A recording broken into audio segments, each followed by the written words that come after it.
Bem-vindos ao Museologia na Tela. Eu sou Augusto e hoje vou conversar com a Sâmia Dias sobre cultura material, sobre arte e sobre um objeto que você tem na sua casa e pode significar muito mais do que você imagina. Hoje falaremos sobre espelhos. Olá, ouvintes, tudo bem? Eu sou a Sam, diretora criativa aqui do Museologia na Tela. Eu vou aparecer em alguns episódios para poder falar sobre assuntos que eu amo. Um deles é o que nós vamos tratar hoje, iconografia dos espelhos na história. Esse tema, que está diretamente entrelaçado com cultura material, é uma temática que eu e Augusto gostamos muito. Inclusive, nós apresentamos juntos, em 2019, no 8º EFIS, o artigo Cultura Material Identitária nos Museus, e recomendamos muito a leitura. É um texto super curtinho. Mas antes de tudo, vocês sabem de fato o que é cultura material? Então, para quem não souber, é mais um motivo para ler o nosso artigo. Mas então, gente, cultura material é o campo de estudo por excelência da museologia. É a investigação da relação entre o homem e o seu ambiente. É a sua relação com os lugares, as roupas, os utensílios. Podemos pensar em cultura material como o laço entre as coisas e os seres. E o interessante da cultura material é que estamos cercados de objetos com inúmeros significados. Escolhemos falar sobre espelhos porque são coisas do nosso uso cotidiano. Você certamente sabe o que é um espelho, né? Sabe para que serve um espelho. Só que se a gente observar na arte, existe um longo trajeto simbólico e os espelhos evoluíram ao longo das épocas, passando por diferentes usos e significados. Sim, e o significado simbólico também, né, na arte, ele é maravilhosamente ambíguo. Nós temos dois temas que aparentemente são contraditórios quando nós falamos sobre espelhos. Um está mais associado a essa ideia de virtude, pois nós costumamos dizer que o espelho não mente, né? E também tem a outra questão que seria a perversão da verdade e da vaidade. Existem várias personificações dos pecados capitais e muitas vezes eles são mostrados segurando esse objeto. Orgulho muitas vezes é mostrado segurando um espelho e nessa imagem refletida aparece um demônio. O pecado da luxúria também costuma aparecer segurando esse mesmo objeto e essa imagem está mais ligada com o símbolo da vaidade da mulher e o poder que ela tem em seduzir. Mas talvez esses dois temas não sejam tão contraditórios afinal, né? Porque o que os une é essa sensação de algo sendo revelado. A ideia de que os espelhos refletem uma verdade oculta, talvez sendo um portal para um outro mundo, ou até mesmo uma versão mais nua e crua do nosso próprio mundo. Nós estamos sempre acostumados com essas criaturas sobrenaturais, né? Como por exemplo os vampiros, e eles não têm reflexo. Essa ausência da imagem no espelho, eu acredito que ela pode ser pensada como sendo mais reveladora, já que essas criaturas não possuem reflexo por não possuírem almas. E continuando essa sua linha de raciocínio, Sam, pensando sobre essa conotação da imagem revelada, a coisa nem precisa ser um espelho para funcionar como espelho. É até engraçado pensar assim, mas a função da pintura de Dorian, do livro O Retrato de Dorian Gray, ou O Santo Sudário Bíblico, não são espelhos, mas são projeções de uma realidade profunda dos personagens. E temos também exemplos como o espelho de Orsed de Harry Potter, que revela os desejos profundos de quem os observa, ou o espelho de Galadriel, do Senhor dos Anéis, que revela possíveis futuros. Temos os espelhos de Alice através do espelho. O espelho é um objeto, mas é também a ideia da imagem projetada, a ideia de um outro mundo, de uma outra realidade. É interessante pensar nisso, né? E assim, outra sacada dos espelhos na arte é direcionar o olhar. Em quadros como O Banheiro de Vênus, de Diego Velázquez, temos uma visão de Vênus deitada de costas. Vemos a sua nuca, mas também vemos seu rosto refletido. O reflexo no espelho nos permite ver duas imagens. Além disso, nós não sabemos se a Vênus está contemplando apenas seu reflexo ou se está também olhando para nós. Portanto, ela também tem duas possíveis visões.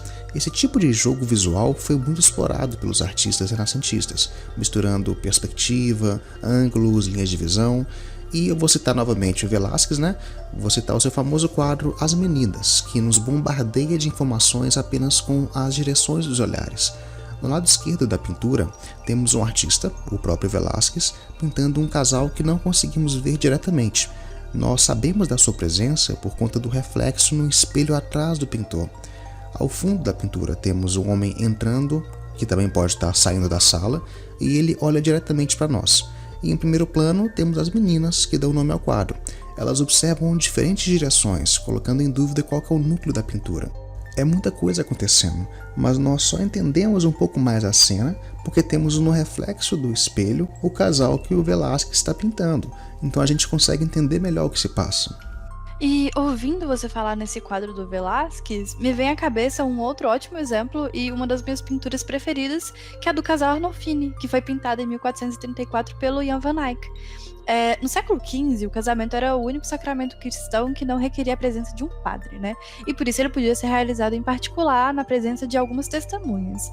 E se a gente olhar bem de perto, no fundo desse quadro, nós conseguimos ver o reflexo de duas pessoas no espelho. E por isso, algumas pesquisas relacionadas a essa obra sugerem que essa tela é, na verdade, um documento legal certificando o casamento do casal Arnolfini. Isso é fantástico, né? E entre essas pessoas ao fundo, adivinha quem aparece? Ué, eu vou chutar o próprio Van Eyck, mas é porque eu tô fazendo um trabalho junto com você e eu já conheço o nosso texto, né? Pera, deixa eu refazer. Tá, vamos lá. Bom, se você chutou que é o Van Eyck, você acertou. Alguns estudiosos acreditam que ele foi testemunha do casamento. Além disso, muitas pessoas costumam fazer a piada de que essa seria a primeira selfie já feita. Mas bom, esse tipo de recurso visual, né, essa jogada com os espelhos, chama o observador para fazer parte da cena e acaba criando essa consciência da pintura. E não foi só o Van Eyck que fez isso. Um outro excelente exemplo é o do Maurits Cornelis Escher, né, conhecido por muitos apenas como Escher. Esse artista fantástico fez uma jogada semelhante em sua obra Hand with a Reflecting Sphere, e ele desenhou uma mão segurando uma esfera, e através do reflexo nós podemos ver o rosto do dono da mão, que é o próprio artista. Eu gosto muito dessa obra, e eu sou um daqueles que chamava ele só de Escher, eu não sabia que ele chamava Maurits Cornelis. Mas esse uso que o Escher faz dos reflexos nos traz para uma outra função dos espelhos, que é a quebra da quarta barreira. Os espelhos podem ser usados para criar a consciência no observador que aquilo é uma obra, é uma projeção da visão do artista, e, quiçá, criar consciência do próprio artista. Temos aquela obra Travessuras da Modelo, de Raimundo Madrazo e Garreta, de 1885, onde a modelo pinta a si mesma e ainda faz uma caricatura do pintor no canto do quadro. Espelhos também foram muito usados na fotografia para essa função, né, Sam? Sim, de fato. Essa ambiguidade sutil, né, desse simbolismo que o espelho carrega, elas não foram perdidas pelos artistas modernos. Pelo contrário, elas foram utilizadas e foram utilizadas principalmente por mulheres. E essas mulheres foram capazes de reivindicar o espelho como um meio de romper esse estereótipo secular de vaidade, né, como a gente até falou no início do podcast. Bom, na tradição do autorretrato, muitas artistas elas se engajaram nessa interação das visões oferecidas por um espelho, né? Porque, como nós já vimos várias vezes, usando vários espelhos a gente consegue criar uma sequência de ângulos diferentes, e isso é incrível. E através dessas visões, essas artistas conseguem destacar a consciência delas mesmas e também cativar a participação do público na imagem, além da possibilidade de subverter esse interrogatório normal do sujeito feminino como sendo objeto do desejo masculino. Mas bom, nós já falamos demais, Augusto. Eu queria saber dos nossos ouvintes se eles acreditam que o espelho realmente é dotado de todas essas significações e simbolismos, ou se ele apenas serve para refletir. Deixem nos seus comentários a sua opinião. Com certeza esse tanto de reflexos e espelhos vai abrir margem para muitas reflexões. Bem, hora de nos despedir. Espero que tenham gostado do episódio e contamos com a sua presença na semana que vem. Tchau, tchau. Até, tchau!